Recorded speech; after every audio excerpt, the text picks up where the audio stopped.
This one is going to be about death. Because I think about it every day and it freaks me out. Because it's the only certainty there is my own demise. No matter what I do, no matter what I say, no matter what I think, no matter where I go, the room of life gets smaller every day. The walls creep in a little bit more. And one day, it's going to crush me into oblivion. And the only thing that comforts me when I have to face that, because that is the reality of what's happening, that not only me as an individual, but every individual, everywhere, no matter how long they live, will die. And what comforts me in the face of all of that death is there's three things that we have to consider. First is, what are the alternatives? Because that's pretty fucking bad. So, is there some solution? Is there something else? So the alternative to this is that we live in an infinite world where all individuals are stretched out into infinity without losing their individuality, for example. Well, in that case, every single individual would not be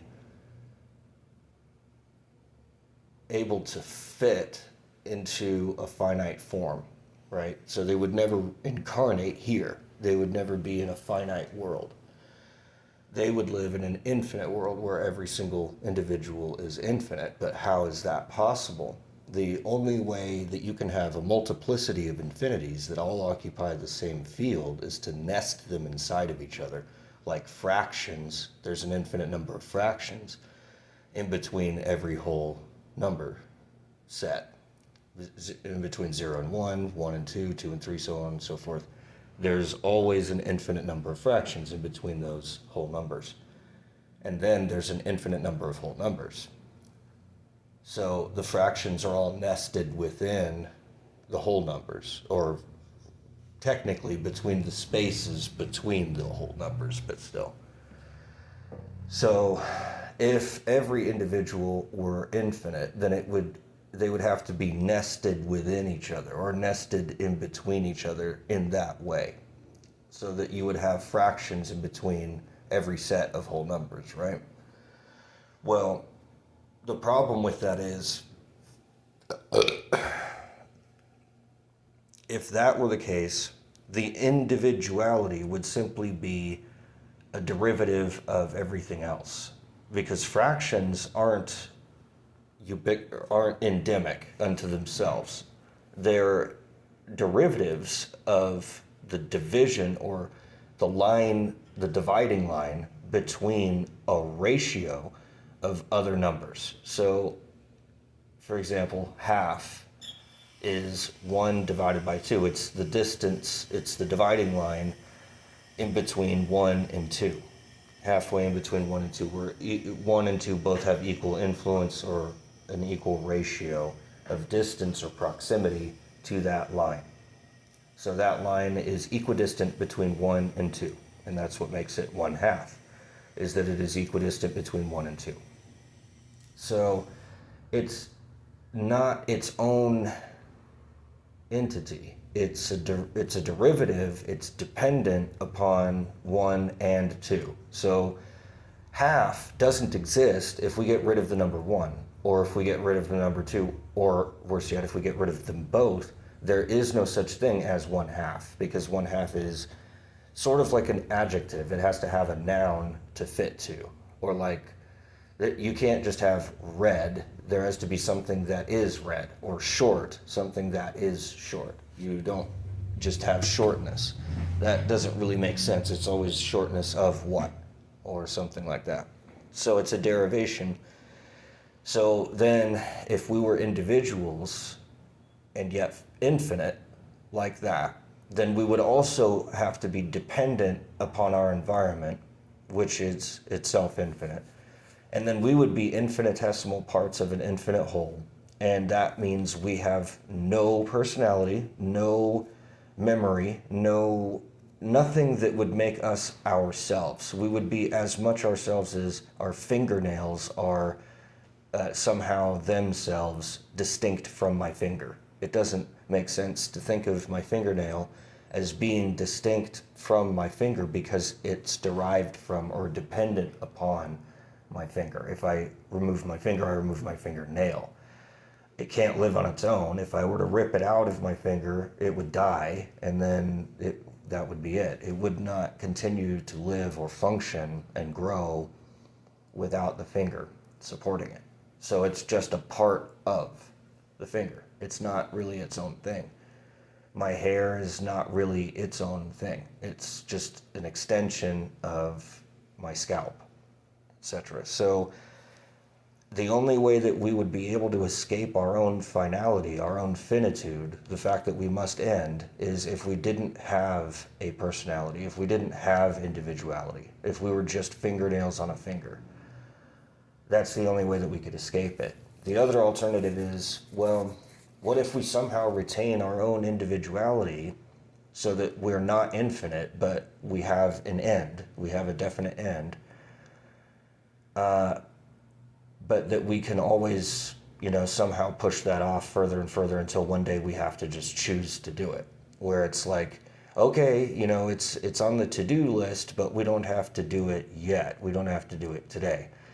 So that means that I'm constantly staring down this one task that I have yet to complete, that I never will complete, that's always on my list to complete, that I have to die. And that means I have to kill myself. I have to commit suicide. So I would have to pick the time and the date and then go through with it. And how many times am I going to fail that process? And freak out at the last minute and go, I'm not ready yet. I don't want to do it yet. And then I go for another 5 years like that. And then I have to do it again and again and again and again. And eventually it turns into, if it isn't actually happening every day, it's hypothetically happening every day in my head. I'm always thinking, well, is today the day that I have to kill myself? And then the last option, which is where we're at right now, is I don't have to kill myself. The world will kill me off pretty quick. I've only got another 40 years or so. I have a vague range of an idea of when I'm going to die, but not an exact date or time or minute, which would be terrifying. I don't have to kill myself. The world will just eventually get rid of me, and then I don't have to know when that's going to happen. I don't have to be horrified with the confrontation, mentally accepting my own finality by putting it in my own hands, like in the second example. So the only three options then are, I can give up my individuality altogether and never have it and just be an extension or a part of something else and not be my own person, option one, in which case I don't ever have to die because I would just be God's fingernail in that way. But I wouldn't be me. I wouldn't be who I am now. And that person would never exist. I would just be some unconscious part of some larger whole, like a fingernail to its owner. It doesn't know it's there. It has no awareness. It basically doesn't exist unto itself. It's just a part of something else. So it's not fully developed. It's not its full own individual person. Option two is I could be an individual person, but then I would have to have an end so that I'm not just a part of something else. I have my own, life. I have my own thing that I'm not depending on something else outside of me because I'm going to end anyway. So during my life, at least, I'm independent and I can independently define myself and I can be an individual, make my own decisions, because what's separating me from everything else is something that I can't get rid of. It's that final end. Now, if it's something where I don't have that final end, then I'm not really my own person and I can't really make my own decisions because I'm an inextricable part of everything else, and I can never end, and neither can anything else. So then we all have to blend together. And by the time we've all blended together, we can't tell one person from another anymore. We're all just part of one solid glob. So the second option is that, okay, I can have my individuality, but then I have to have a definite end. What gives us our own individuality, our own ability to choose one thing from another and be independent, is that we only get temporary independence. Because if we had absolute independence, then we'd have to be like God. And there's only one God, like I just showed. It would have to be that way. So, okay, I get to keep my individuality, but then I have to commit suicide. So that if I'm going to deny the world its ability to take the body that I'm borrowing back, if I want to keep it, okay, I can keep it, but then I have to kill myself at some point. Because if I don't kill myself and I just keep going on and on and on and on and on and on and on, that's fine. But like I said, then we're starting to approach that first option again. Because the longer I live, the closer we are to option number one, which is that I just somehow meld into everything else. Imagine if I didn't. Well, eventually I'm going to consume so many resources that other people aren't going to have theirs, right? I'm going to get into somebody else's way. So if they can't kill me off, then we're going to have to somehow share these resources, which means that we're eventually going to share them so much that we may as well be one person. And all of our decisions would then become collectivized. Instead of there being individual choices, everybody's choices would depend on everybody else's choices, because nobody's dying. So we all have to work together, because we aren't going anywhere, we're not ending, we're not ceasing, and so we're still consuming those resources.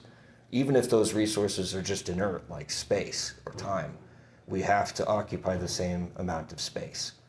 I'm over here and you're over there, but if you give us long enough, we're eventually going to start touching, or our limits are going to collide, because the distance that my independence can extend to spatially will expand or contract. If it contracts, I die. Since I'm not dying, then it's going to expand.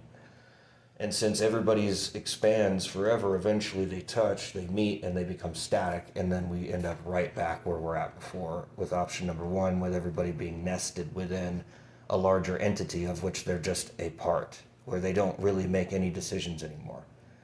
So it's weird. It's like, as an individual, I see this almost hierarchical evolutionary ladder, where it's like, okay, at first I started with option number 3, where the world kills me off. I don't have to kill myself, because the world's going to kill me off. I'm not living forever. I'm going to die. So those resources can then be used by other people, because I won't be there to use them. And the solution gets solved that way. But if I study technology enough, eventually I can prolong my death pretty much indefinitely. I can use telomerization, for example, to extend my telomeres so that my cells can indefinitely replicate, and I can get really good at removing tumors and cancer so that the cells that do become cancerous just get removed. And I can work on curing every disease, and eventually I'll get to the point where all disease is eradicated, and genetics can be, perfectly malleable, and my lifespan has been extended to infinity. And at that point, then I'm at option number 2. Now, I can either choose to kill myself, or I can choose to give up all of my individual rights. As an individual, I would have to give up every ounce of my independence, slowly, but certainly, so that at the very end of it all, I'm just part of a larger whole. And that larger whole is the only one that makes any decisions. Now, you could say, well, that's like voting. It isn't, because in voting, the majority extorts or exploits the minority every time, unless you have perfect consensus.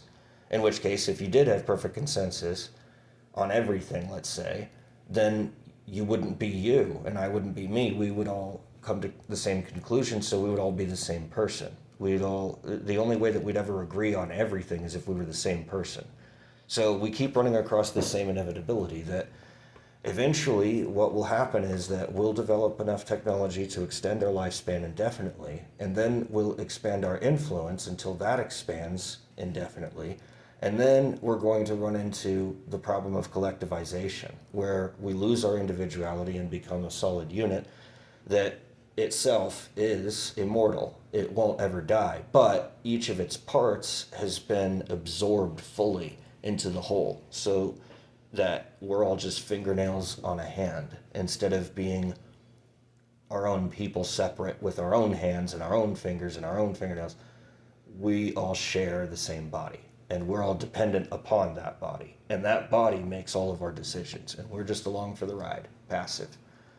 So it's weird, like no matter what you do, you have to give up all of your control. You either give up all your control to the whole unit that's immortal in option number 1, you give up all your control to death in option number 2, or you give up all your control to the world that kills you off in option number 3. But no matter what you do, you eventually lose all of your control. And I just think that that's it's really weird. It's like there is no way not to. You can't just control everything. So eventually everything controls you. And you just end up being an extension. Because none of us are God. None of us can be absolutely independent. And there's only one that can, and that's God. Now, the reason that I wouldn't want to be God is because that would be horrifying, because you'd be all alone, no one could relate to you, and you wouldn't directly be able to communicate with anyone because everybody hears you the same way that every cell in my body is vibrating every time I speak. They all get affected ubiquitously, and there's no way for me to speak without speaking to my entire being. I don't get to isolate any of my parts and say, hey, liver, blah, blah, blah, without the kidneys and the lungs and the heart and my bones and all the cells in between hearing it. So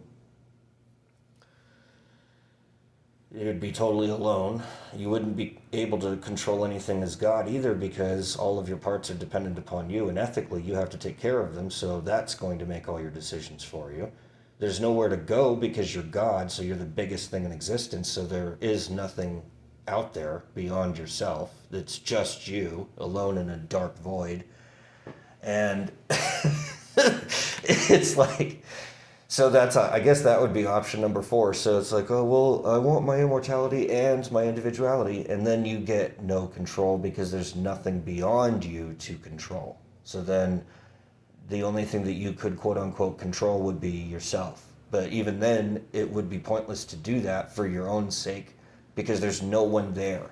There's no one to share this with. There's no reason to grow or learn or try to explore, because there's nothing there to learn. There's nothing there to explore. It's all just you anyway, because you're God. So there's nothing outside of you. There's nothing bigger than you. There's nothing you don't know. There's nothing that you can do. There's no story there. It's all already done. Everything's all already done. There isn't anything to do. So even God doesn't have any control over his own environment.